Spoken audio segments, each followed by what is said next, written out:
They hurt you. And somehow, you still wanted their love. You cried, but you also defended them. You knew something was wrong, but you couldn't make yourself walk away. And that confusion? That's the cage. That's the trauma bond. It's not weakness. It's not stupidity. It's your nervous system, hijacked, rewired, to call danger love. Let's talk about why you stay. Even when every part of you knows you shouldn't. It starts with intensity. They don't just like you, they mirror you. They see you. They study you. They become everything you've ever wanted. It feels like home, like finally being understood. But what you don't know is that you've just stepped into their experiment. They learn your wounds, your triggers, your dreams, and then use them as levers. A look, a sigh, a silence. You start adjusting yourself to keep the peace. You think, if I can just get it right, they'll love me again. But the love they gave you wasn't real. It was a hook. A trauma bond isn't about love, it's about control disguised as connection.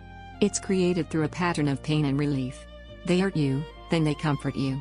They break you, then they become your healer. And that loop? It confuses your brain. Each time they withdraw and return, you get hit with a wave of dopamine and oxytocin. Those chemicals are supposed to bond you to safety, but now they're bonding you to chaos. Your body starts to crave them. The calm after the storm becomes your reward. You chase peace, but the peace is the trap. That's how trauma bonding rewires your brain, not to avoid pain, but to need the one who caused it. You tell yourself you're choosing to stay. But it's not really a choice anymore, is it? It's survival. Because when you were little, love and pain might have already been mixed. Maybe your parent was unpredictable, warm one day, cold the next. You learned to tiptoe, to earn affection. You learned that love was something you had to deserve. So when you meet someone who gives and takes, your body says, ah, this feels familiar. Familiar doesn't mean safe. It means known. And the brain would rather stay in pain it understands than face freedom it fears. You think you're addicted to them.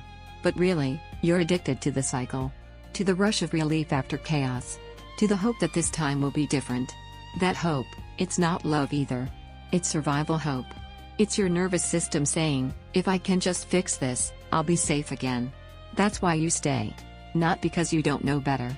But because your body hasn't caught up with what your mind already knows. You're bonded to a pattern. And patterns feel like home. But then comes the moment, that quiet one, when something in you whispers, I can't do this anymore. You ignore it at first. You tell yourself you're being dramatic. You focus on the good days, but the whisper grows. Every time they twist your words. Every time they disappear and come back like nothing happened. Every time you apologize just to keep them calm. The whisper becomes truth. And truth doesn't go away once you've heard it. That's the beginning of freedom, not when you leave, but when you see. You start to notice the pattern. The manipulation. The way your nervous system flares when their name lights up your phone. You start to question what you thought was normal. That's healing, not dramatic. That's awareness returning to a place that used to be numb. And I know what you're thinking, if this is trauma bonding. How do I break it? You start by giving your body a new kind of safety. Not through them, through you. When the craving hits, pause. Don't chase the calm. Breathe. Remind yourself, this feeling is withdrawal from chaos, not proof of love. That's the work. Rewiring the body to stop craving the storm. You'll want to go back. You'll miss them. You'll dream about the good moments. That's normal. That's not weakness, that's detox. Every time you resist the urge to reach out, you're teaching your brain, safety can exist without them. You will cry. You'll shake. You'll doubt yourself. But one day, you'll realize you haven't checked your phone in hours. You'll laugh without thinking of how they'd react. You'll feel peace and not mistake it for boredom. That's healing. That's your nervous system remembering freedom.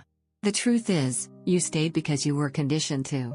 Because the bond wasn't just emotional, it was chemical. Because love was weaponized against you. But now, you see it. You're naming it.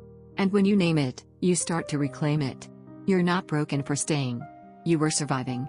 And now, you're waking up. The next time someone's love feels like confusion, trust that. The next time someone apologizes but nothing changes, trust that. The next time your body tenses around someone who says they care, trust that. You're not cold. You're not hard. You're not bitter. You're healing. And healing starts when you stop chasing love that hurts to hold. You stayed because you thought love meant enduring pain.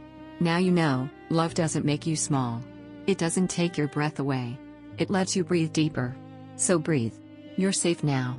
And you don't have to explain why you stayed, you only have to decide that you're done. You're not crazy. You're healing. And that's the most powerful kind of freedom there is. If this message spoke to you, subscribe, and let's keep unlearning the lies they made you believe, together.